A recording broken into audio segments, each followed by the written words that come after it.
vast books, and maybe even make films and documentaries and movies about it all. It gives them a reason to live, because it's exciting, it's fun, it's interesting, we get to learn. Isn't it ironic that they are trying to convince us that none of this means anything, and that we should quit believing in the fairy tale of God, because there is no point in purpose. God did not make us for any purpose. We don't know the mind of God because God doesn't exist, and therefore we should give it all up.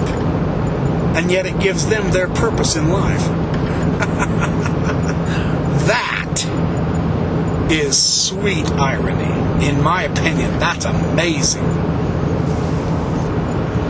It fascinates me how they say, well, there's obviously no life after this life. And how do you know that? How do you know that? You don't know that. That is a presumption. Well, have you ever seen anyone else come back from the dead? No, I really haven't. Well, there's your proof that there's no life after death. No, it's not. It just means that in my lifetime so far, I haven't seen anyone come back from the dead. Well, have you ever read about anyone seeing anyone come back from the dead? Ah, there's the rub. Yes, I have. Oh, well, then they're deluded because there is no life after death. How do you know that? You haven't died to see it yet. That is merely an assumption. You see the problem?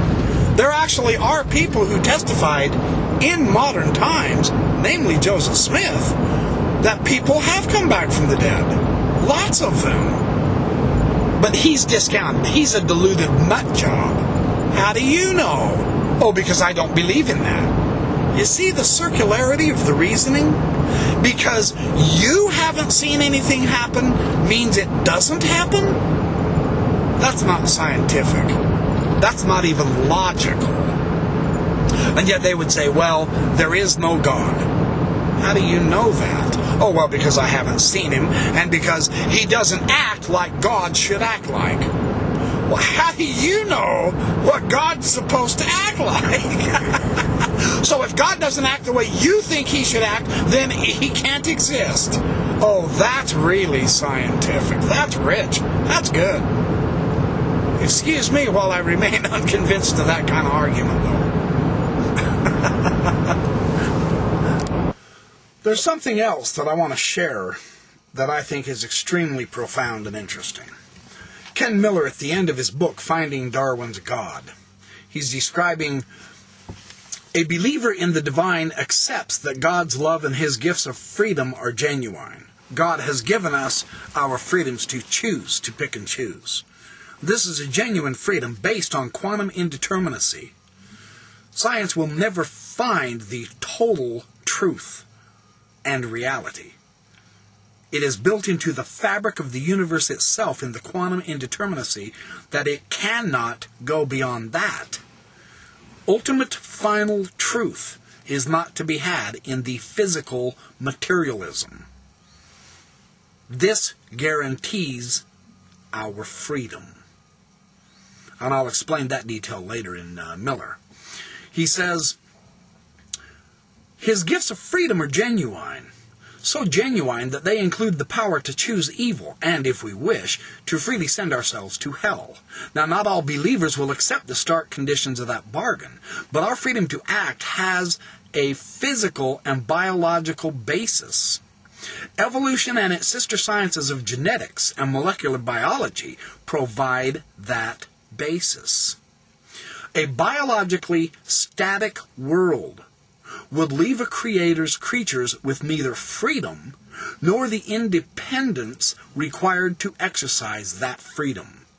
So in biological terms, evolution is the only way a creator could have made us the creatures that we are, free beings in a world of authentic and meaningful moral and spiritual choices. Now, those who ask from science a final argument, an ultimate proof, an unassailable position from which the issue of God may be decided will always be disappointed.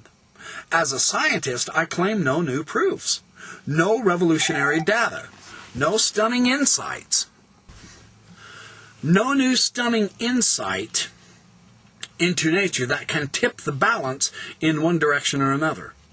But I do claim that, to a believer now, even in the most traditional sense, evolutionary biology is not at all the obstacle we often believe it to be. In many respects, evolution is the key to understanding our relationship with God. God's physical intervention in our lives is not direct, but His care and love are constants, and the strength He gives while the stuff of miracle is a miracle of hope, faith, and inspiration.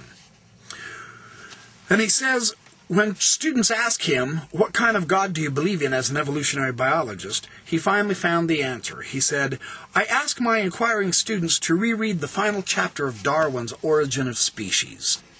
The brief and simple recapitulation and conclusion summarizes the coherent power of Darwin's great idea.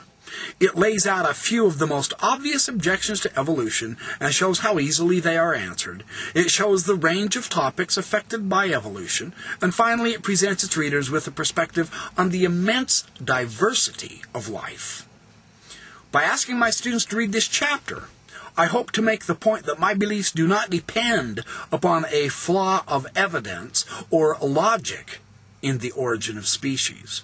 I want to establish that evolution is something worth learning about, which is my goal even in an introductory class. I hope they will share the author's amazement. Here is what Charles Darwin said. Now, before I read Charles Darwin, I must say my life is richer, is more meaningful and enjoyable because I've read The Origin of Species, and I'm rereading it again. Because now I see his way of using the evidence, his way of looking at the world. I appreciate bugs more. Oh, his discussion about the pigeons is absolutely delightful. I look at the world more carefully. I look at birds more carefully. I bought a microscope because I read The Origin of Species and saw what a delight Darwin had with a microscope. You want to change your perspective in life? Look through a microscope for a while. It is astonishing. It's a delight. It's a pleasure. It gives me joy. I'm a more fulfilled, better person for having read Charles Darwin. I'm in the process of reading his book, The Descent of Man, right now, and The Life of Charles Darwin by his son, Francis Darwin. Here is Darwin's idea. Now, with his idea of the summation of his Origin of Species, a magnificent text, I would say his idea holds far more weight, glory, authority, and power than the ideas of Daniel C. Dennett and Richard Dawkins combined, as far as that goes. Criminy, I would throw in Stephen Jay Gould, Douglas Fatuma, Provine. I would throw in all of those guys together. I still don't see why I have to accept their atheistic conclusions as opposed to Darwin's own magnificent conclusion. Here's Darwin for you. Here's the value of reading the source.